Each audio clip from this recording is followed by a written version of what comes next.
शांति।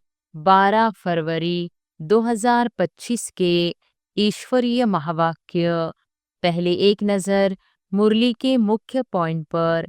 बाबा ने कहा, सतयुग में सब श्रेष्ठाचारी, निर्विकारी, पावन, साल्वेंट थे। अभी तो दुनिया भ्रष्टाचारी, विकारी, पतित, इंसॉल्वेंट है। कलयुग के अंत में सब दुखी है। इसको जंगल कहा जाता है, सतयुग को बगीचा कहा जाता। अभी तुम कांटों से फूल बन रहे हो। छोटा बच्चा भी जवान और वृद्ध होता है, फिर अंत आ जाता है, फिर बच्चा बनता है। सृष्टि भी नई बनती, फिर क्वार्टर पुरानी, आधी पुरानी, फिर सारी पुरानी होती है, फिर नई होगी। तुम सब जौहरी हो। यह अविनाशी ज्ञान रत्नों की जवाहरात है। जिसके पास अच्छे रत्न होंगे वह साहूकार बनेंगे, औरों को भी बनाएंगे। और फिर बाबा ने कहा, कईयों को ब्रह्मा का और श्री कृष्ण का भी साक्षात्कार होता है। उनको कहते हैं ब्रह्मा के पास जाओ, जाकर उनके पास प्रिंस बनने की पढ़ाई पढ़ो।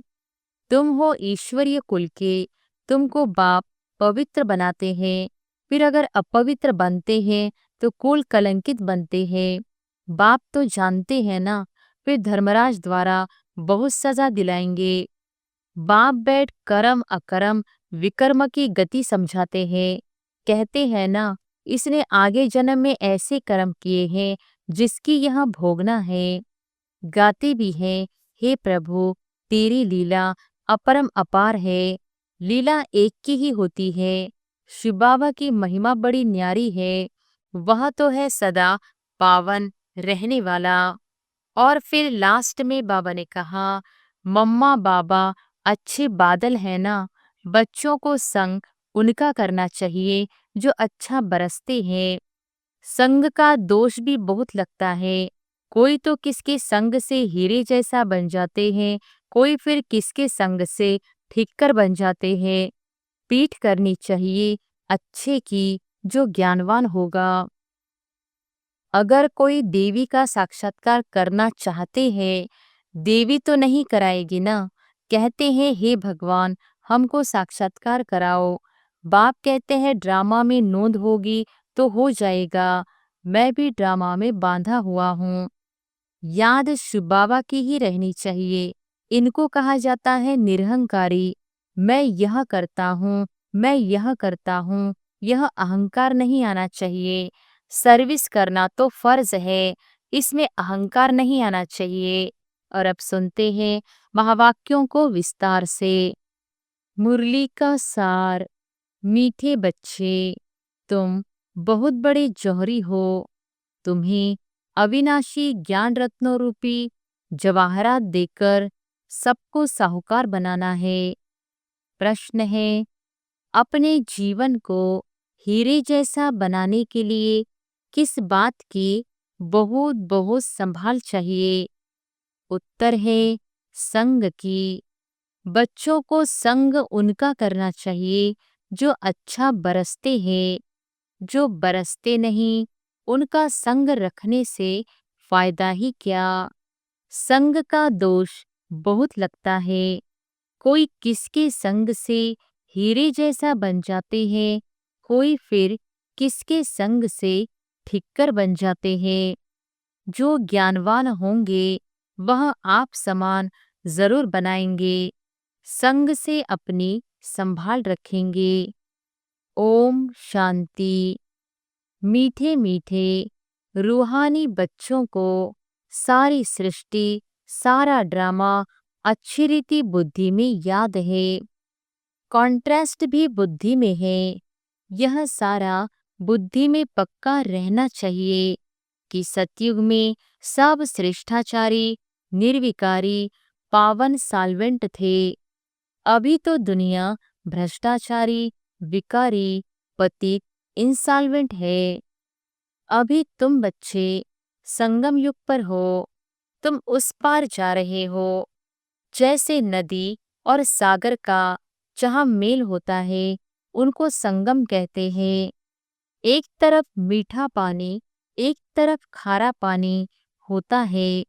अब यह भी संगम, तुम जानते हो, बरोबर सतयुग में लक्ष्मी नारायण का राज्य था, फिर ऐसे चक्र फिरा।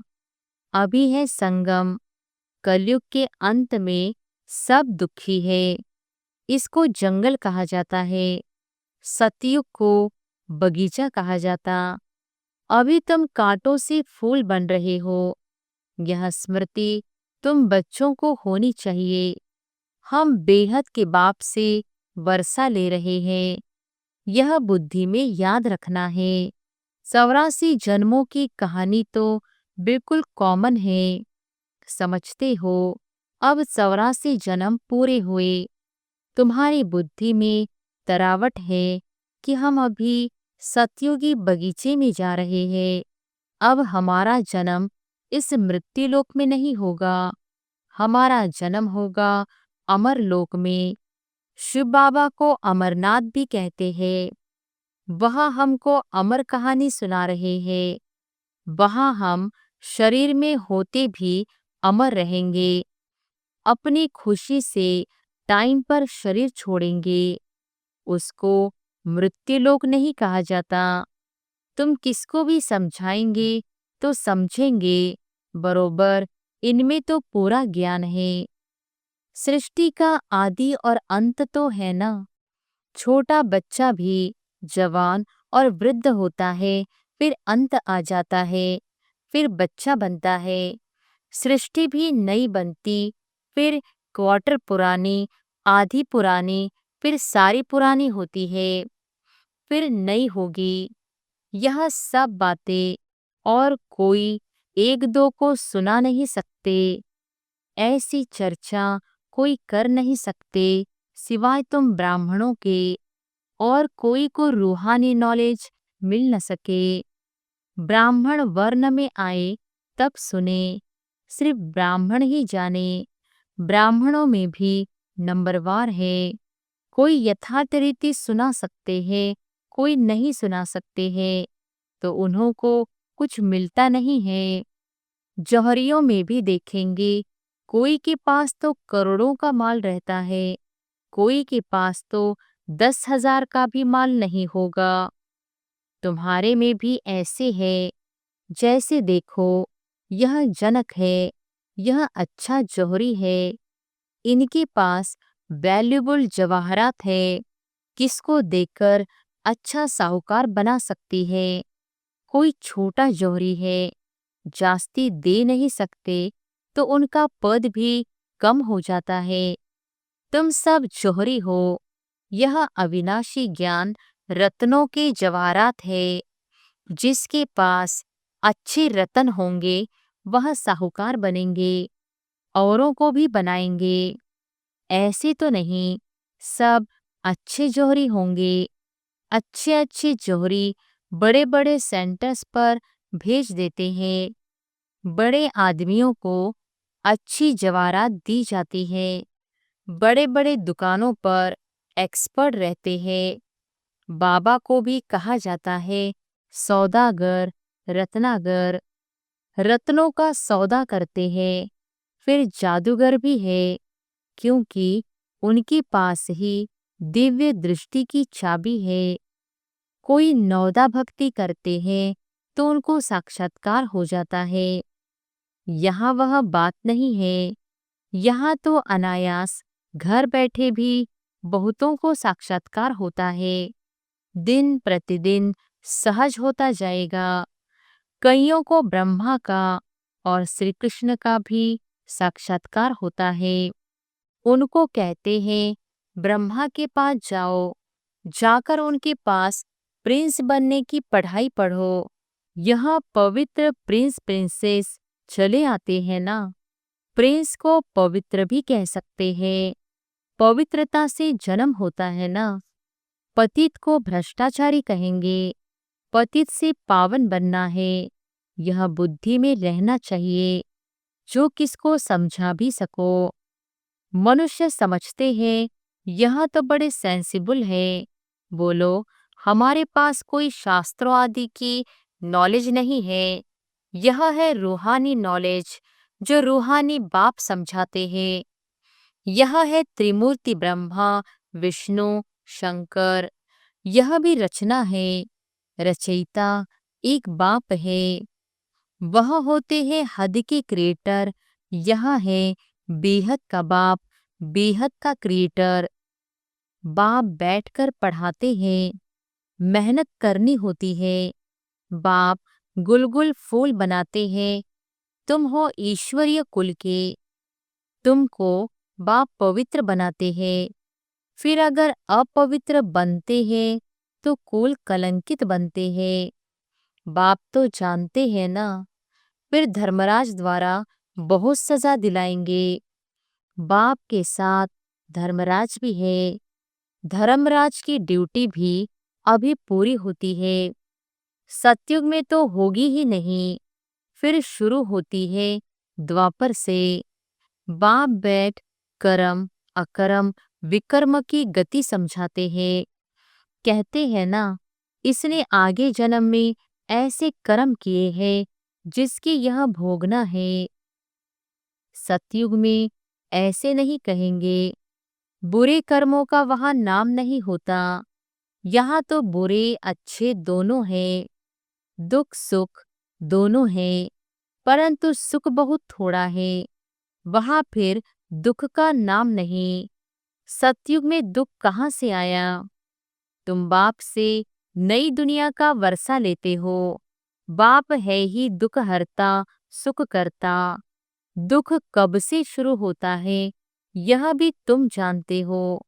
शास्त्रों में तो कल्प की आयु ही लंबी चौड़ी लिख दी है। अभी तुम जानते हो आधा कल्प के लिए हमारे दुख हर जाएंगे और हम सुख पाएंगे। यह सृष्टि का चक्र कैसे फिरता है इस पर समझाना बड़ा सहज है। यह सब बातें तुम्हारे सिवाय और कोई की बुद्धि में हो न सके। लाखों वर्ष कह देने से सब बातें बुद्धि से निकल जाती है।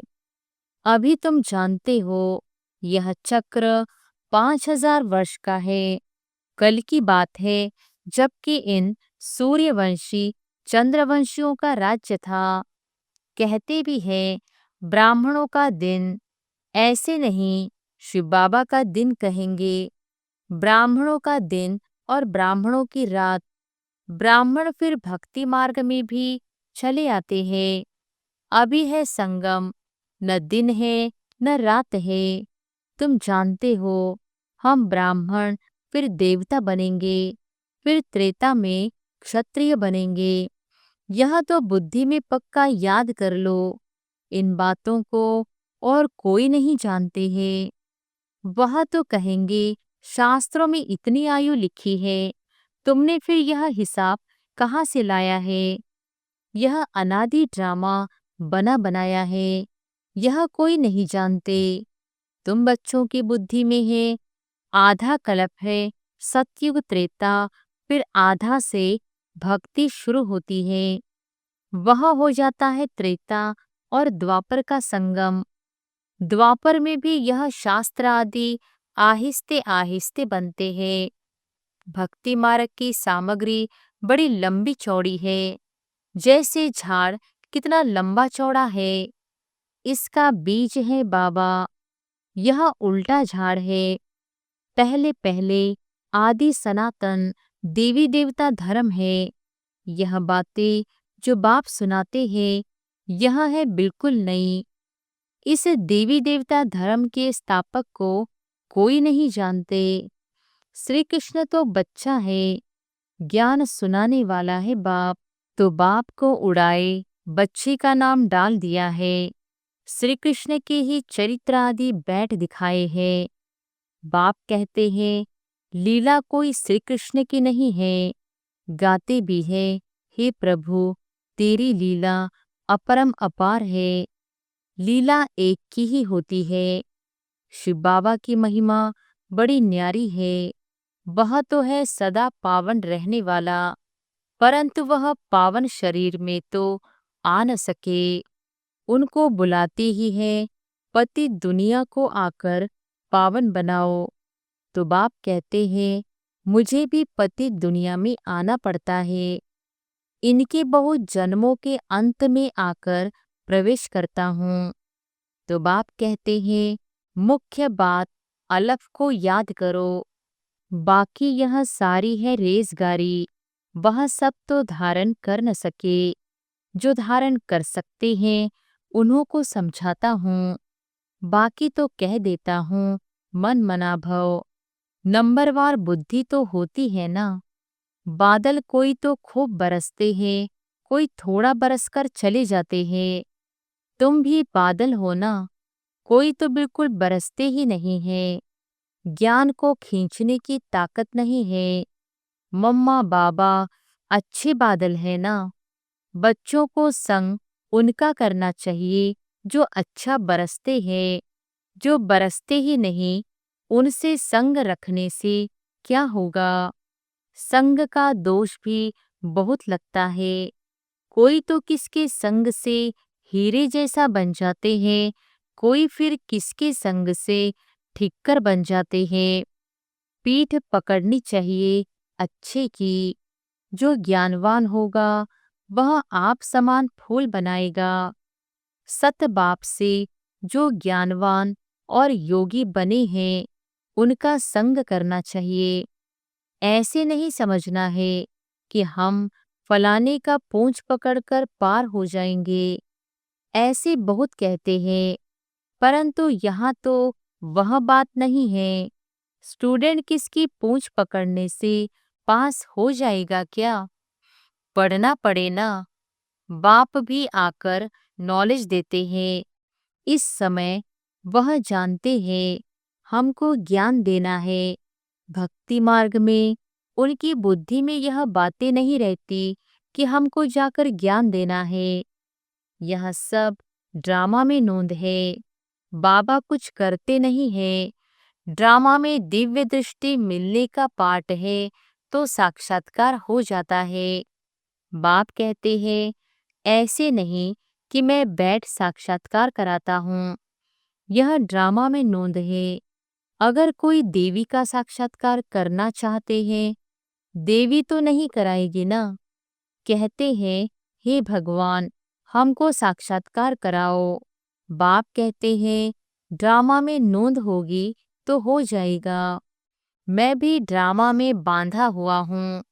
बाबा कहते हैं, मैं इस सृष्टि में आया हुआ हूँ। इनके मुख से मैं बोल रहा हूँ, इनकी आँखों से तुमको देख रहा हूँ। अगर यह शरीर न हो तो देख कैसे सकूंगा। पतित दुनिया में ही मुझे आना पड़ता है। स्वर्ग में तो मुझे बुलाते ही नहीं है। मुझे बुलाते ही संगम पर है। जब संगम युग पर आकर शरीर लेता हूँ तभी देखता हूँ। निराकार रूप में तो कुछ देख नहीं सकता हूँ। ऑर्गन्स बिगर आत्मा कुछ भी कर न सके। बाबा कहते हैं, मैं देख कैसे सकता, चुरपुर कैसे कर सकता बिगर शरीर के। यह तो अंधश्रद्धा है जो कहते हैं ईश्वर सब कुछ देखता है, सब कुछ वह करते हैं। देखेगा फिर कैसे? जब ऑर्गन्स मिले तब देखे ना। बाप कहते हैं, अच्छा व बुरा काम ड्रामा अनुसार हर एक करते हैं। नूंद है, मैं थोड़े ही इतने करोड़ों मनुष्यों का बैठ हिसाब रखूंगा। मुझे शरीर है तब सब कुछ करता हूँ। करण करावनहार भी तब कहते हैं, नहीं तो कह न सके। मैं जब इसमें आऊं तब आकर पावन बनाऊं। ऊपर में आत्मा क्या करेगी? शरीर से ही पाड़ बजाएगी ना। मैं भी यहाँ आकर पाड़ बजाता हूँ। सतयुग में मेरा पाठ है नहीं। पाठ बिगर कोई कुछ कर न सके। शरीर बिगर आत्मा कुछ कर नहीं सकती। आत्मा को बुलाया जाता है, वह भी शरीर में आकर बोलेगी ना। ऑर्गन्स बिगर कुछ कर न सके। यह है डिटेल की समझाने। मुख्य बात तो कहा जाता है बाप और वर्षे को याद करो। बेहद का बाप इतना बड़ा है, उनसे वर्षा कब मिलता होगा यह कोई जानते नहीं। कहते हैं आकर दुख हरो, सुख दो, परंतु कब यह किसको पता नहीं है। तुम बच्चे अभी नई बातें सुन रहे हो। तुम जानते हो हम अमर बन रहे हैं, अमर लोक में जा रहे हैं। तुम अमर लोक में कितना बार गए हो? अनेक बार। इसका कभी अंत नहीं होता। बहुत कहते हैं क्या मोक्ष नहीं मिल सकता? बोलो नहीं, यह अनादि अविनाशी ड्रामा है। यह कभी विनाश नहीं हो सकता है। यह तो अनादि चक्र फिरता ही रहता है। तुम बच्चे इस समय सच्चे साहिब को जानते हो। तुम सन्यासी हो ना, वह फकीर नहीं। सन्यासियों को भी फकीर कहा जाता है। तुम राज ऋषि हो, ऋषि को सन्यासी कहा जाता है। अभी फिर तुम अमीर बनते हो। भारत कितना अमीर था, अभी कैसा फकीर बन गया है। बेहद का बाप आकर बेहद का वर्षा देते हैं। गीत भी है, बाबा आप जो देते हो सो कोई दे न सके। आप हमको विश्व का मालिक बनाते हो, जिसको कोई लूट न सके। ऐसे ऐसे गीत बनाने वाले अर्थ नहीं सोचते।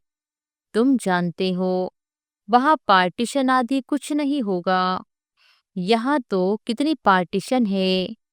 वहाँ आकाश धरती सारी तुम्हारी रहती है।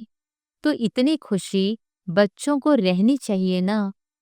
हमेशा समझो शिव बाबा सुनाते हैं, क्योंकि वह कभी हॉलिडे नहीं लेते, कभी बीमार नहीं होते। याद शिव बाबा की ही रहनी चाहिए। इनको कहा जाता है निरहंकारी। मैं यह करता हूँ, मैं यह करता हूँ, यह अहंकार नहीं आना चाहिए। सर्विस करना तो फर्ज है, इसमें अहंकार नहीं आना चाहिए। अहंकार आया और गिरा, सर्विस करते रहो। यह है रूहानी सेवा, बाकी सब है जिस्मानी। अच्छा, मीठे मीठे सिकिलधे बच्चों प्रति माता पिता बाप दादा का याद प्यार और गुड मॉर्निंग। रूहानी बाप की रूहानी बच्चों को नमस्ते। धारणा के लिए मुख्य सार। पहली पॉइंट, बाप जो पढ़ाते हैं उसका रिटर्न गुलगुल फूल बनकर दिखाना है। मेहनत करनी है। कभी भी ईश्वरीय कुल का नाम बदनाम नहीं करना है। जो ज्ञानवान और योगी है उनका ही संग करना है। दूसरी पॉइंट, मैंपन का त्याग कर निरहंकारी बन रूहानी सेवा करनी है। इसे अपना फर्ज समझना है, अहंकार में नहीं आना है। वरदान है, व्यर्थ को भी शुभ भाव और श्रेष्ठ भावना द्वारा परिवर्तन करने वाले सच्चे मर्जीवा भव। व्यर्थ को भी शुभ भाव और श्रेष्ठ भावना द्वारा परिवर्तन करने वाले सच्चे मर्जीवा भव। बाप दादा की श्रीमत है, बच्चे व्यर्थ बातें न सुनो, न सुनाओ और न सोचो। सदा शुभ भावना से सोचो, शुभ बोल बोलो। व्यर्थ को भी शुभ भाव से सुनो। शुभ चिंतक बन बोल के भाव को परिवर्तन कर दो। सदा भाव और भावना श्रेष्ठ रखो। स्वयं को परिवर्तन करो, न कि अन्य के परिवर्तन का सोचो। स्वयं का परिवर्तन ही अन्य का परिवर्तन है। इसमें पहले मैं, इस मर्जीवा बनने में ही मजा है। इसी को ही महाबली कहा जाता है। इसमें खुशी से मरो। यह मरना ही जीना है, यही सच्चा जीवदान है। स्लोगन है, संकल्पों की एकाग्रता श्रेष्ठ परिवर्तन में फास्ट गति ले आती है। संकल्पों की एकाग्रता श्रेष्ठ परिवर्तन में फास्ट गति ले आती है। अव्यक्त इशारे। एकांत प्रिय बनो, एकता और एकाग्रता को अपनाओ। संगठन की शक्ति, जो चाहे वह कर सकती है। संगठन की निशानी का यादगार है 5 पांडव। एकता की शक्ति, हाँ जी, विचार दिया, फिर एकता के बंधन में बंध गए। यही एकता सफलता का साधन है। अच्छा, ओम शांति।